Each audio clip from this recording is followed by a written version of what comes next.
शासकीय पदाचा गैरवापर करून शिवीगाळ, दमदाटी आणि धमकी देणाऱ्या तलाठी खरात सध्या कार्यरत अंबडेच्या विरुद्ध कायदेशीर कारवाई करण्याबाबत मी खालील स्वाक्षरी करणार राहणार जालना या अर्जाद्वारे आपणास विनंतीपूर्वक जाहीर करतो की आज रोजी माझ्यासोबत घडलेल्या अत्यंत गंभीर व क्लेशदायक प्रकाराबाबत न्याय मिळवण्यासाठी हा अर्ज सादर करत आहे।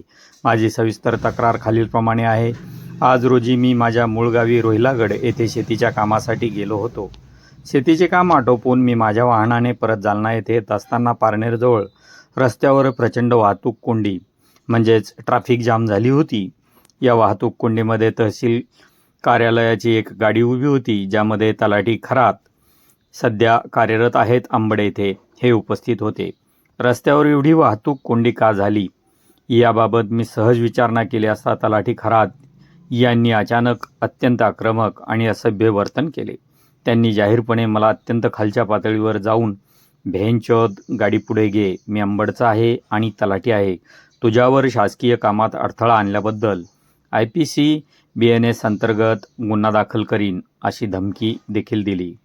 मी एक सामान्य नागरिक असल्याने कायदेशीर कारवाईच्या भीतीपोटी आणि वाद वाढू नये म्हणून शांत राहिलो, परंतु माझी शांतता पाहून त्याचा उद्दामपणा अधिकच वाढला।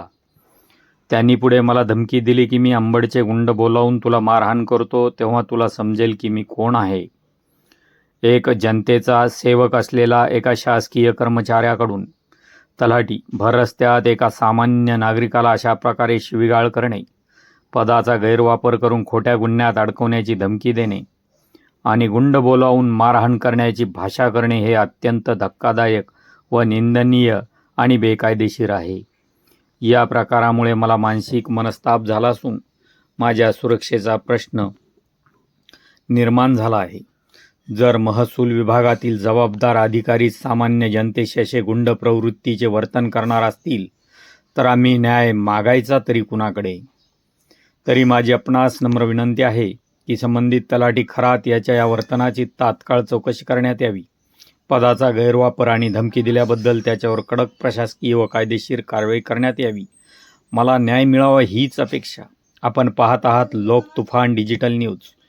वृत्तनिवेदक विजय शिवगजेसह आशफाक पटेल, मुख्य संपादक, जालना।